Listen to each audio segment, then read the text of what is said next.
व्रतों क्या है और किस प्रकार से ज्ञानी अपने जीवन में विविध प्रकार से 5 पापों से विरति रूप जो व्रत हैं उनका पालन करता है।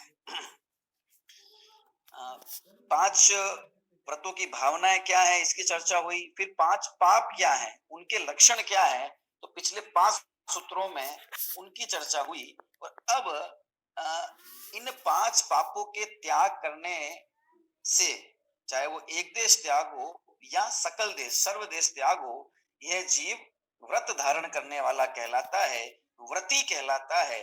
तो वो व्रती का क्या स्वरूप है, व्रती का क्या लक्षण है और कौन कौन से व्रतों को ये जीव धारण करता है ना, उसकी चर्चा आगे आने वाली है। इसमें गृहस्थ के व्रतों की चर्चा अब मुख्य रूप से आगामी सारे सूत्रों में जितने आने वाले हैं वहां की जाएगी। फिर महाव्रतों की बात करेंगे तब है ना, निर्जरा की चर्चा करेंगे, संवर निर्जरा की, तब ऐसे 90 अधिकार में वहां उसकी बात की जाएगी। यहाँ अब गृहस्थ के व्रतों की चर्चा हो गई। और व्रती क्या है, व्रती का क्या लक्षण है, व्रत का लक्षण तो बताया है ना।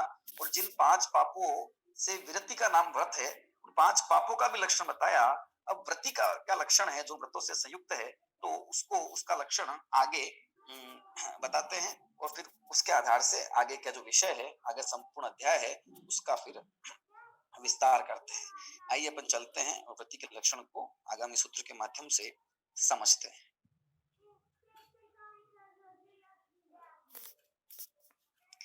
देखिए सूत्र क्रमांक 18 है ना।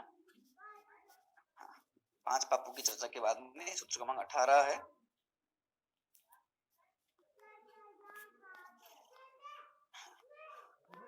व्रती का क्या लक्षण है, व्रती की क्या परिभाषा है।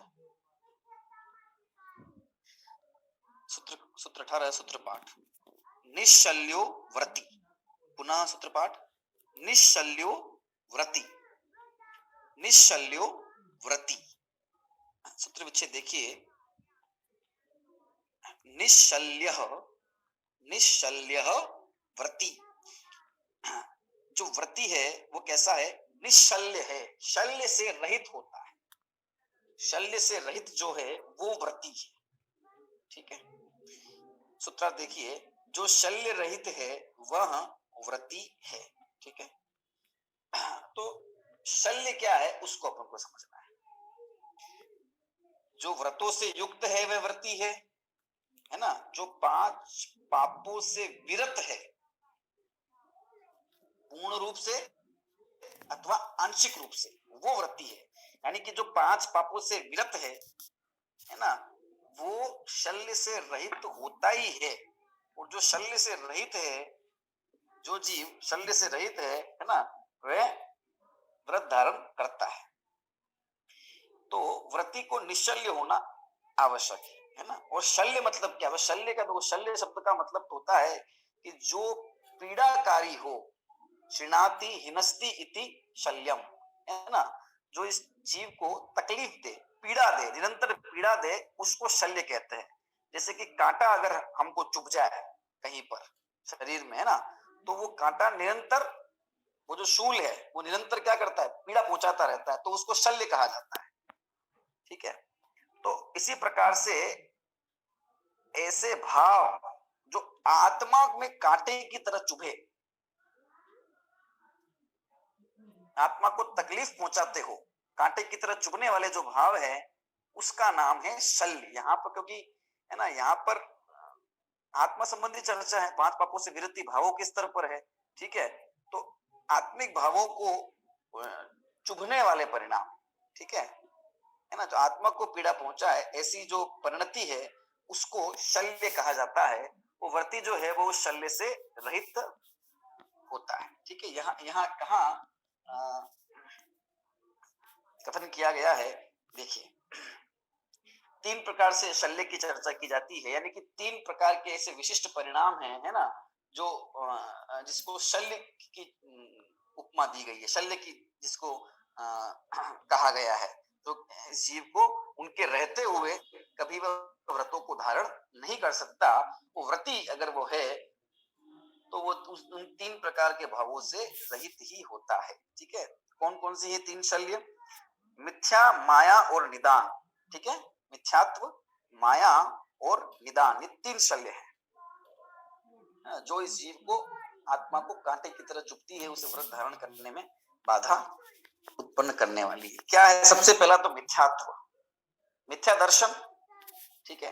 तत्व का अश्रद्धान, 7 तत्व जीव, अजीव, आश्रव, बंध, संवर, निर्जरा और मोक्ष, इनके विषय में अश्रद्धा होना। अश्रद्धा मतलब होना, मतलब जिसका जो स्वरूप है उसका वैसा स्वरूप नहीं मानना। जीव को जीव नहीं मानना, अजीव रूप मानना। अजीव को अजीव नहीं मानना, जीव रूप मानना, ठीक है। जैसे अपने आप को शरीर मानना, मैं शरीर हूं। शरीर के मोटा पतला होने में, शरीर को अनेक प्रकार के आदि व्याधि होने में, अथवा शरीर की कोई अनुकूलता होने पर, सुंदर शरीर होने पर, बलवान शरीर होने, मैं बलवान हूं, मैं सुंदर हूं, मैं सुरूप हूं, मैं कुरूप हूं, है ना, आदि आदि सब जो मैं नहीं हूं उसे मैं मानना। ये मान्यता किस स्तर पर है ना। मानेगा तो वैसे ही जानेगा, अज्ञान हो जाएगा। तो ये सारा मिथ्यात्व जो है वो शल्य है। इसी तरह आश्रव, बंध, संवर, निर्जरा और मोक्ष तत्व के विषय में जो इसकी भूल है, जो इसकी है ना अश्रद्धा है, जो जो बंध का कारण है, उन भावों को और उन क्रियाओं को मोक्ष का हेतु जानता है। जैसे हम चर्चा करके 6वें अध्याय में, 7वें अध्याय में चल रही है चर्चा, जितना भी शुभ परिणाम है, चाहे वे सम्यक दर्शन के साथ हो, सम्यक दर्शन के साथ होने वाली शुभ परिणति भी मुक्ति का हेतु नहीं है, यह भी बंध का ही हेतु है, वो भी बंध का ही कारण है। तो ऐसा जाने कि अशुभ भाव तो बंध का कारण है, लेकिन शुभ भाव मुक्ति का कारण है, क्योंकि ये उल्टा है ना। अशुभ का उल्टा शुभ है, तो अशुभ से बंधा तो फिर शुभ से छूटना चाहिए ना। इस प्रकार से श्रद्धा करे, इस प्रकार का तर्क करे। अथवा ये जाने कि मिथ्या दर्शन, मिथ्या दृष्टि के शुभ शुभ भाव बंध के कारण है, लेकिन अगर सम्यक दृष्टि हो गया जीव, तो सम्यक दर्शन के साथ जो उसको शुभ भाव होता है, वो शुभ भाव बंध का कारण। शुभ भाव तो बंध का ही कारण है, लेकिन सम्यक दर्शन से उसकी परिणति निर्मल हुई, सम्यक दर्शन के जोर से उसकी बंध की जो संतति है ना, वो धीरे धीरे नष्ट होती जाती है। इसलिए सम्यक दृष्टि को बंध नहीं है ऐसा कहा जाता है। और जो बंध है जितना भी है ना, वो भी अभिप्राय की निर्मलता होने के कारण से कई गुना हीन हो जाता है। इसलिए ऐसा कहा जाता है उसको बंध नहीं है ना, उसको मुक्त किया, दृष्टि मुक्त, चौथे गुण स्थान में मुक्त हो गया, दृष्टि मुक्त हो गया, ठीक है। तो इस प्रकार जो बंध के कारण है, चाहे शुभ भाव है चाहे अशुभ भाव है ना, तो उनको मुक्ति का कारण मानना, अथवा जो दुख के कारण है उनको सुख का कारण, संवर, निर्जरा आदि भाव जो है ना, और उनके निमित्त से होने वाले तपश्चर्या इत्यादि है, जो इस जीव को सुख का हेतु है, उसको दुख का हेतु मानना, है ना। ते लखे आपको कष्ट दान, ऐसा ये इसके संबंधी और मोक्ष संबंधी भूल ये हो गई कि मोक्ष का सुख तो निराकुल है, इंद्रियों से अतीत है ना, इंद्रियों से रहित सुख है। और उसमें ऐसा मानना कि अभी इंद्रियों की अनुकूलता होने पर, अभी जो मुझे अनुकूलता होने पर जो सुख का वेदन होता है, इसी सुख का चरम सीमा मोक्ष में होती होगी, है ना। स्वर्ग में इससे ज्यादा होता होगा, से भी अनंत गुना होता होगा। तो इंद्रिय सुख में ही घटा बड़ी करके उसको मोक्ष सुख मानना, तो इंद्रियों ये मोक्ष तत्व संबंधी इसकी भूल है। और क्योंकि इसकी इस प्रकार की भूल है, दुख, सीधी बात है, ये सारी भूल उसके दुख और सुख के विषय में है। उससे भी ऊपर कहे तो सिर्फ सुख के विषय में उसकी भूल, सुख प्राप्ति का कैसे मैं कर सकता हूँ, सुख प्राप्त करने का क्या उपाय है, सुखी होने का क्या उपाय है, इसमें उसकी भूल है।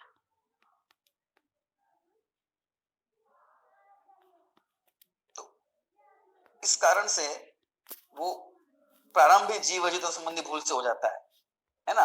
और ये एक जगह भूल हुई, सब जगह भूल करता जाता है, और एक जगह भूल सुधरे, मैं जीव हूं, इस प्रकार का श्रद्धान हो जाए, तो सब जगह भूल सुधर जाए इसकी। तो ये जो मिथ्यात्व है, ये मिथ्या तत्व का श्रद्धान, और फिर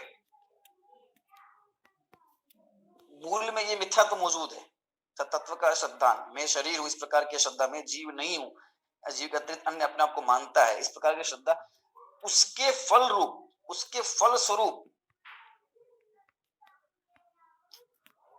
नाना प्रकार की बार में क्रिया करता है, वो सब मिथ्या चरित्र है ना। उल्टी श्रद्धा होने के कारण जो इसका ज्ञान है वो मिथ्या ज्ञान है, और स्वयं भगवत स्वरूप है, स्वयं आत्म स्वरूप है, तो उसकी तो श्रद्धा नहीं करता। और मुझे सुख का हेतु कोई दूसरा हो सकता है तो अन्य देवी देवताओं की श्रद्धा करता है, उन्हें अपना मानता है ना, उन्हें अपने दुख का निवारक मानता है। ये उसका मिथ्या श्रद्धा है। और ये सब शल्य है, शल्य। अब हम ये कह सकते हैं कि ये शल्य कैसे हुआ भाई? वो तो उनको दुख सुख का कारण मानता है, वो बड़ी भक्ति पूर्वक श्रद्धा पूर्वक है ना भक्ति करता है, अथवा इस शरीर में अपनापन करता है, तो इस शरीर को संवारने के लिए, सजाने के लिए, शरीर की पुष्टि के लिए है ना रुचि पूर्वक कार्य करता है। व्यापार धंधा करता है या भोजन करता है या व्यायाम करता है ना, तो रुचि पूर्वक करता है ना, अरुचि पूर्वक तो नहीं करता। रुचि पूर्वक वो व्यवसाय करता है, मतलब रुचि पूर्वक करता है, इसका मतलब उसको मजा आता, आनंद आता। आनंद आता तो शल्य कैसे हुआ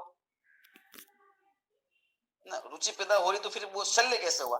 शल्य ऐसे हुआ कि वो परंपरा से किसका कारण है? वर्तमान में कदाचित उत्साह होने से है ना, कदाचित वीर्य का विशेष प्रवाह होने से, कदाचित है ना उस प्रकार का कषाय की मंदता इत्यादि होने से उसको आनंद आ सकता है। कदाचित ऐसी साता वेदने का उदय होने से अनाकुलता उसको लग सकती है, आकुलता कम लग सकती है, लेकिन वो संतति किसकी पैदा करने वाला है? तो मिथ्यात्व के कारण से होना क्या है कि यज्ञेंद्री में जाना है, निगोद आदि में जाना है, और वहां क्या होगा? यहाँ जो प्रत्यक्ष तकलीफ समझ में नहीं आती है वहां सब समझ में आएगी, पूरी वेदना समझ में आती है। यहाँ जो कुछ इंद्रिय का ज्ञान का विस्तार हुआ है, शक्ति का बल का विस्तार हुआ है, उसके कारण से कुछ अनाकुलता है ना, कुछ आकुलता कम हुई है पुण्य के साथ वेदन के उदय से, तो उसमें ये मिथ्यात्वादी भाव करता है ना, मिथ्यात्वादी भावों से संयुक्त रहता है, मिथ्या श्रद्धा को पुष्ट ही करता रहता है नाना प्रकार से। तो अभी उससे वह कष्ट रूप लगे ना लगे है ना, शरीर में एकत्व करना अभी कष्ट रूप लगे ना लगे, शरीर की पुष्टि में अपनी पुष्टि माने, यदि बलवान हो तो वो है वो अपने आप उसको आनंदित हो, उस मिथ्या श्रद्धा के कारण से उसे वो अनाकुल वेदन हो भी सही, अनाकुलता का वेदन हो भी सही, लेकिन वे संतति किसकी पैदा करने वाला है? दुख की। एक तो ये संतति की अपेक्षा, और दूसरी भाई अगर शरीर को मैं मानता है ना, और शरीर से संबंध रखने वाली वस्तुओं में अपनापन करता है, मैं पना करता है, इस प्रकार का है ना जीव तत्व संबंधी अश्रद्धान करता है। ऐसा जब वो करता है तो जब तक वो वस्तु में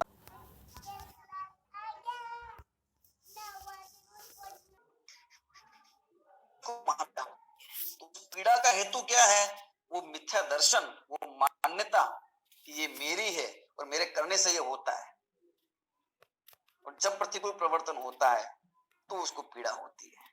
तो राग उसके कारण हुआ, और राग तो पैदा होता है मिथ्या दर्शन के कारण, राग पैदा हुआ मिथ्या दर्शन के कारण। जब पर वस्तु इष्ट या अनिष्ट भाषित होती है तो जीव को राग द्वेष होता है ना। तो इसलिए वर्तमान में भी ये मिथ्यात्व जो है वो शल्य पैदा करने वाला है, और संतति से भी भविष्य में भी, आगामी भवों में भी शल्य पैदा करने वाला है। और मिथ्यात्व के कारण से ही ये अनादिकाल से लेकर अभी तक भूतकाल में है ना से लेकर अभी वर्तमान तक दुख पाता आया है। इसलिए ये भूत, वर्तमान और भविष्य तीनों ही कालों में तकलीफ पैदा करने वाला है ना, कांटे की तरह इस जीव के लिए पीड़ा देने वाला है।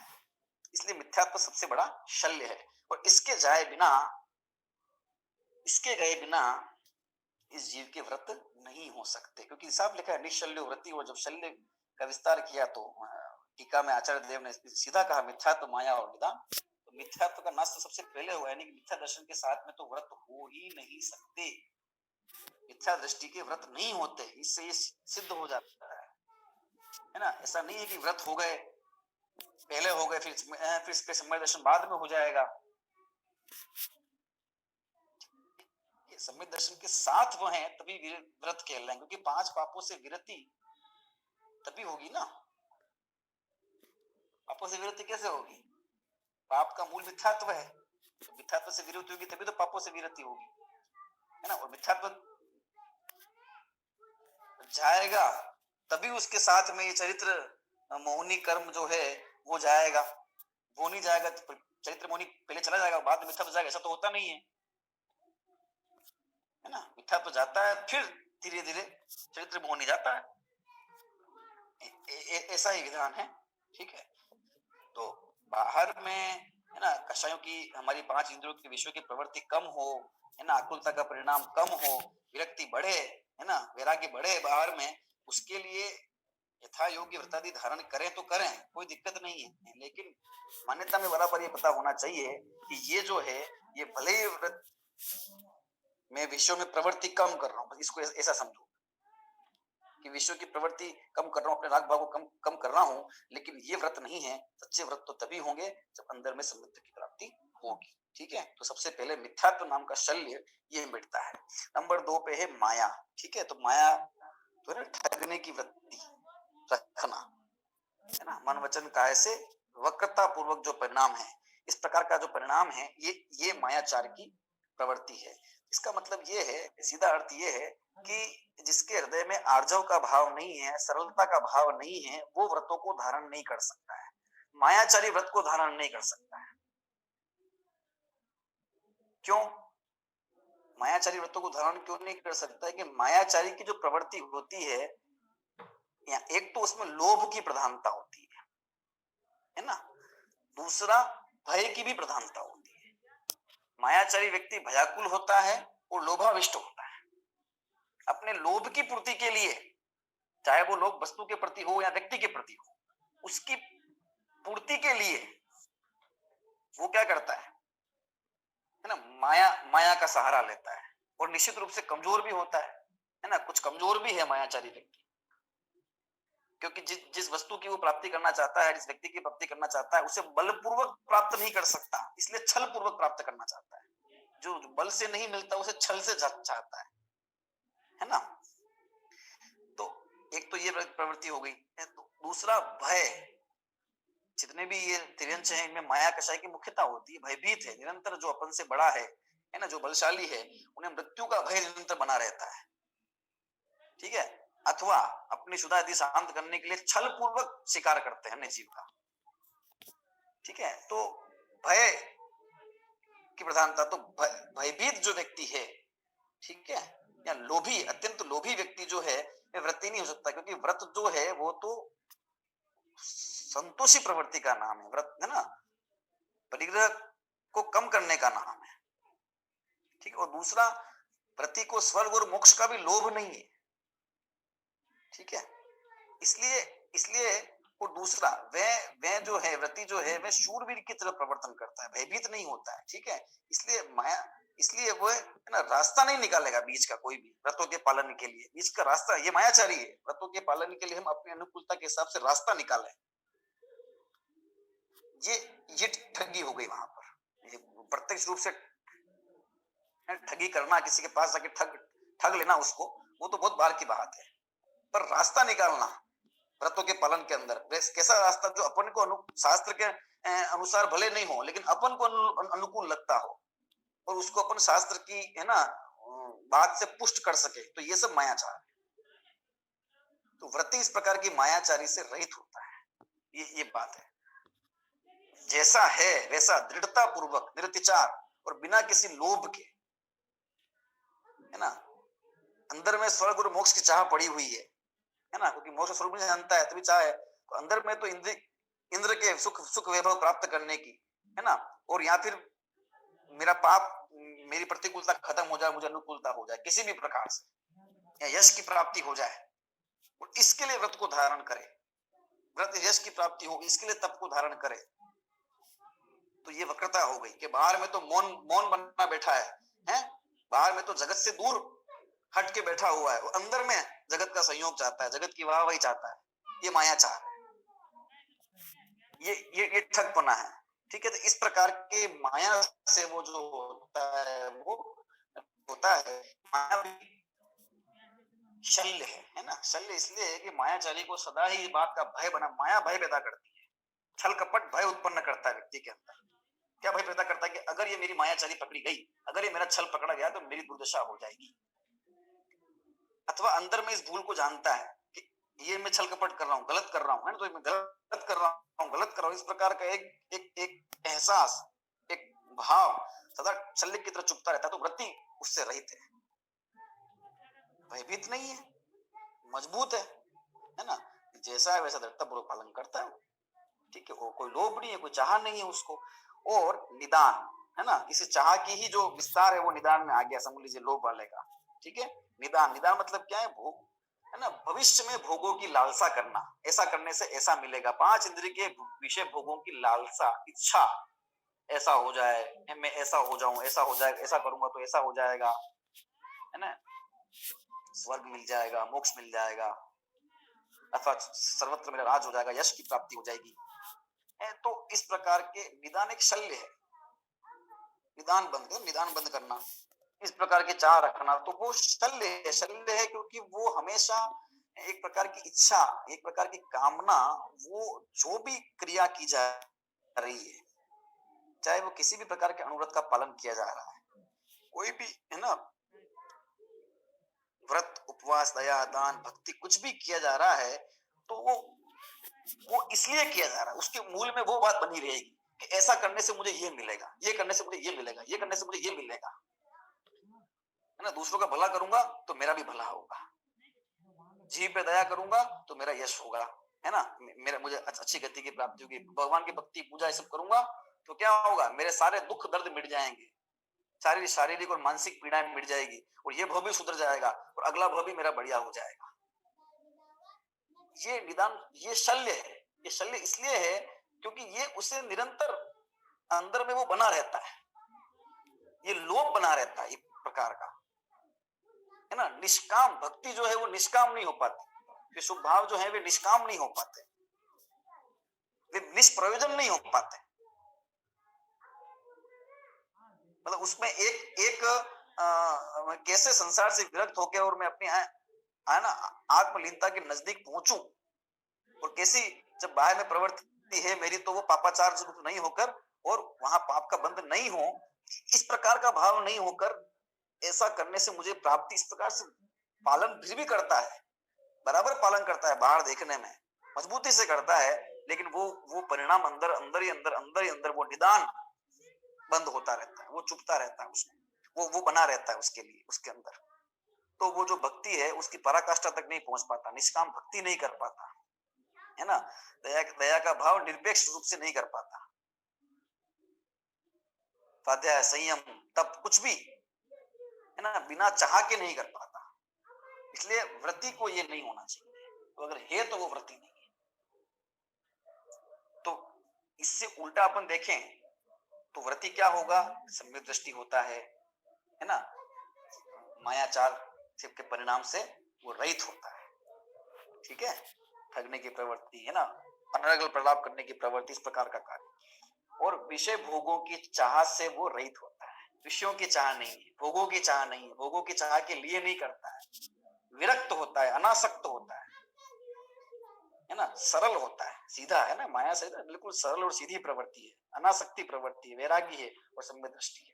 ऐसा व्यक्ति ही व्रतों को धारण कर सकता है, क्योंकि व्रतों को धारण करने के लिए केवल शारीरिक शक्ति की अपेक्षा नहीं है, बल्कि उससे कहीं अधिक मानसिक स्तर पर या आत्मिक स्तर पर जो बल है, आत्मिक बल की आवश्यकता है, और वो बल किसी प्रकार के भय या लोभ, इसके कारण से कमजोर हो जाता है। व्रत करते हुए उसके फल में अन्यथा लिप्सा हो जाती है, चाह हो जाती है, लालसा हो जाती है, तो फिर वो फलदायी नहीं होता। इसलिए जो व्रती है वो निश्चल्य है, ना कोई डर है, ना कोई चाह है, ठीक है, और नहीं जो कर रहा है उसको, उसके बारे में मिथ्या श्रद्धा है। इस प्रकार से व्रती जो है सभी प्रकार से शल्य से रहित होता है, कोई इसके मन में किसी, दूसरा ये कि शल्य से रहित है मतलब व्रत करके वो क्लेशित नहीं है, व्रत धारण करके वो दुखी नहीं है, संक्लेश को प्राप्त नहीं होता है, ये नहीं सोचता कि अब करना पड़ रहा है, अब छोड़ू तो छोड़ू कैसे, लोग निंदा होगी, लोग क्या कहेंगे, और करने में मजा नहीं आ रहा है ना, तकलीफ होती है।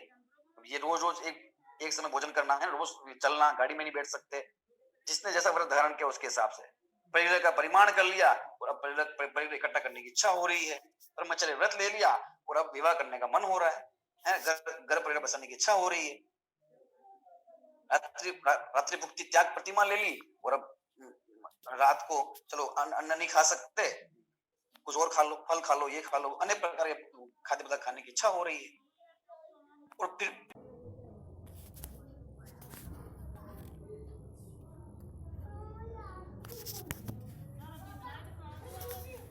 आनंद है उसे,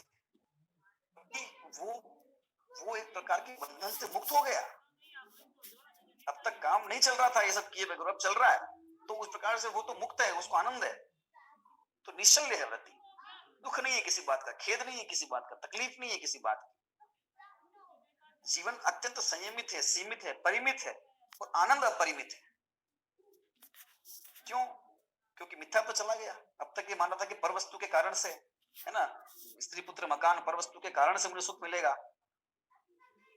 अब वो छूट गई है, अथवा उनमें संयमन कर लिया है, ठीक है, और वो सुखी है। इसलिए संयमन इसीलिए कर लिया है क्योंकि वो ये जान गया है, उसने ये मान लिया कि इसमें है नहीं, है ना। और जब अंदर में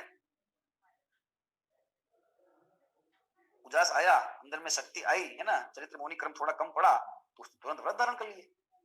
ये मोक्ष मार्ग की प्रवृत्ति इस प्रकार से होता है। तो ये इस प्रकार का निश्चल्य, है ना, स्वाभिमान से युक्त, निडर और आनंदमयी जो वृत्ति है, वो वृत्ति की होती है। माया, मिथ्यात्व, माया और निदान, तीन प्रकार के शल्य से वो रहित होता है। ठीक है, ये जो वृत्ति है, ये वृत्ति के दो भेद कर दिए, क्योंकि कहा ना व्रत जो है वो एक देश धारण किए जाते हैं और सर्वदेश धारण किए जाते हैं। ठीक है, उसी के आधार से उसके दो भेद कर दिए। देखिए क्या है, और अगार्य नगारश्च, सूत्र क्रमांक 19, सूत्र पाठ। अगार्य नगारश्च, अगार्य नगारश्च, सूत्र विच्छेद देखिए, अगारी अनगारः, अगारी अनगारः प्लस च में जो वृत्ति है वह अगारी और अनगारी, अगारी और अनगार, ये दो भेद वाला है, या दो भेद होते हैं इसके। ठीक है, सूत्रार्थ क्या है उसके, मतलब वृत्ति के अगारी और अनागार, ठीक है, ये दो भेद होते हैं। अगार का मतलब क्या होता है, सबसे पहले देख लेते हैं। अगार का मतलब होता है घर, ठीक है, निवास स्थान, जहां ठहरा जाए, जहां आश्रय लिया जाए, ऐसे आश्रय के स्थान को ही अगार कहते हैं। ठीक है, घर को अगार कहते हैं। कई बार हम देखते भी हैं, है ना, पहले बस वगैरह की जाया करती थी, है ना, तो वो बस जिस डिपो की होती थी, तो उसको बस के ऊपर, ऐसा मान लो कोई बस जयपुर डिपो की, उस पर लिखा था जयपुर आगार, ऐसा लिखा था जयपुर आगार, है ना। तो आगार का क्या मतलब, क्या अर्थ है? आगार का मतलब है विश्राम स्थल, निवास स्थान। ये कहाँ की है ये बस, वो डिपो को तो अब लिखा रहता है। ठीक है, तो ऐसे अगार, अगार का मतलब होता है घर, और अगारी मतलब घर में रहने वाला। ठीक है, और अनागार, अनागार, ठीक है, जो घर में नहीं रहता है वो अनागारी। आगारी, अगारी और अनागारी। ठीक है, एक पंडित आशाधर जी हुए हैं, उन्होंने दो ग्रंथ लिखे, एक लिखा सागार धर्मामृत और एक लिखा अनागार धर्मामृत। सागार धर्मामृत में उन्होंने जो आगार से सहित हैं, गढ़ से युक्त हैं, मतलब गृहस्थों के आचरण की चर्चा की, और अनागार धर्मामृत में उन्होंने मुनियों के आचरण की चर्चा की। ठीक है, तो ये अगारी और अनागारी, उसको अपन ऐसे, अगर इसको अपन ऐसे कहें, ये तो इसका शाब्दिक अर्थ हो गया है ना, घर में रहने वाला और घर में नहीं रहने वाला। ठीक है, अगारी और अनागारी। वैसे ये कहें अगारी, अगारी का अर्थ यहाँ पर सीधा है, क्योंकि वृत्ति के भेद किए हैं, तो देश वृत्ति, उसका नाम है अगारी। ठीक है, और अनागार, ठीक है, वो है महावृत्ति। अगारी जो है वो देश वृत्ति है, और अनागार जो है वो महावृत्ति कहा गया है। ठीक है, अब इसमें ये प्रश्न हो सकता है, भाई जरूरी थोड़ी है देश वृत्ति हो तो घर में ही रहे, है ना। ग्रह त्याग प्रतिमा होने से पहले तक, जब तक घर को नहीं छोड़ा है, उससे पहले तक तो वो घर में ही रहेगा। ठीक है, गृहस्थ होगा, घर में ही क्या रहेगा, वो तो गृहस्थ होगा, व्यापार धंधा भी करेगा, है ना, करेगा। ठीक है, और ये जरूरी नहीं है कि वो घर में ही रहे, वो घर का त्याग भी कर सकता है। ग्रह त्याग प्रतिमा होगी, मुनियों के संग में रह रहा है ना, उनके साथ रह रहा है। ठीक है, चतुर्विध संग में है, अथवा ग्रह त्याग कर दिया है, ऐसा भी होगा। ऐसा होने पर भी अगारी है। ठीक है, और मुनिराज इत्यादि जो हैं, वैसे तो वे भी तो वन में रहते हैं ना, वे भी तो कहा ना शून्यागार विमोचितावास, कि शून्य स्थान पर, है ना, गुफा इत्यादि में निवास करते हैं, किसी के द्वारा छोड़ दिए घर में भी रह लेते हैं, ठीक है, अथवा चातुर्मास इत्यादि के अंदर नगर इत्यादि में आके भी रहते हैं, तो फिर वे अनागार कैसे हुए और ये अगारी कैसे हुआ? तो यहाँ जो अर्थ लिया वो भाव की अपेक्षा लिया है, अगार और अनागार, कि भाव की अपेक्षा जिसका घर छूट गया है ना, देखो लिखा ना, भाव घर सहित गृहस्थ व्रती और भाव घर रहित गृह त्यागी साधु। तो उससे मतलब नहीं है कि वे 2 दिन के लिए, 4 दिन के लिए या चौमासे में 4 महीने के लिए किसी जगह आकर रह रहे हैं तो वे अगारी हो गए, ऐसा नहीं है उसका मतलब, है ना। भाव घर से रहित, भाव घर से रहित मतलब उसका सीधा अर्थ यह है कि वे 3 कसा चौकड़ी का अभाव जिनके हो चुका है और इसके 2 कसा चौकड़ी का अभाव है, अभी हुआ है, तो वो व्रती कहलाएगा, गृहस्थ व्रती, है ना, वो अगारी की श्रेणी में आता है। फिर घर का त्याग भी अगर कर देता है तो भी वो अनगारी अभी हुआ नहीं है, क्योंकि उसके अभी वो मतलब 2 कसा चौकड़ी में अटका हुआ है, उतना उसको राग शेष पड़ा हुआ है, ठीक है, ये है अर्थ, ठीक है। और एक अर्थ में, सामान्य अर्थ में ये भी है, गृहस्थ और सन्यासी, जो गृहस्थ है वो अगारी है, जो सन्यासी है वो अनगारी है, ठीक है। लेकिन ये तो द्रव्य घर की अपेक्षा बात हो गई, जब भाव घर की अपेक्षा बात करेंगे, भावों की अपेक्षा बात करेंगे, तो उससे फिर ये सिद्ध हो जाएगा कि भाई खाली अनगारी का मतलब ये नहीं है कि मिथ्यात्व से युक्त है और बाहर में वेश धारण कर लिया है ना, बाहर में ग्रह का त्याग कर दिया है, घर छोड़ के वन में रहने लग गए हैं, तो वे साधु हो गए, है ना, यहाँ पे अनगारी हो गए, महाव्रत ऐसा नहीं, ठीक है। तो इसी प्रकार से अनगारी के अर्थ में भी ग्रहण करना चाहिए कि अंतर में 3 कसा चौकड़ी का अभाव हो गया है और कदाचित, है ना, मंदिर, धर्मशाला, है ना, या वन, गुफा, ठीक है, इत्यादि में भी रहने का प्रसंग उपस्थित होता है, तो ऐसा होने पर वे अगारी नहीं हो जाते, क्योंकि उनमें ममत्व नहीं है। पहली बात तो ममत्व छूट चुका है किसी भी स्थान से, ये मेरा इस प्रकार का भाव उनका, है ना, पूर्ण रूप से चुका है, ठीक है ना। और इस जीव के अभी इतना शेष है, ठीक है ना, मान्यता में नहीं है कि ये वस्तु मेरी इस प्रकार से, लेकिन अभी राग शेष है उसके प्रति, तो वो अगारी और अनगारी, ठीक है, इतना तो सीधा अगारी अणुवृत्ति और अनगारी महावृत्ति, गृहस्थ वृत्ति, गृह त्यागी साधु, इस प्रकार से अगारी और अनगारी को अपन को समझ लेना चाहिए। अब जो इसमें अगारी है उसकी चर्चा यहाँ की जा रही है, अनगार की चर्चा बाद में करेंगे, है ना। अब अगार की चर्चा यहाँ करेंगे विस्तार से, उसके जो व्रत इत्यादि हैं वो कैसे हैं, क्या हैं, उस सब की चर्चा यहाँ पर अब आगे की जाएगी, ठीक है। तो उसकी चर्चा अपन समय अनुसार करेंगे, समय से करने वाले हैं और धीरे धीरे आगे करेंगे। अणुव्रतों की और अणुव्रत के साथ में जो ये व्रत हैं इनकी चर्चा एक बार पूर्ण कर लेते हैं, इसके बाद अपन परीक्षा का आयोजन करते हैं, ऐसा विचार बन रहा है।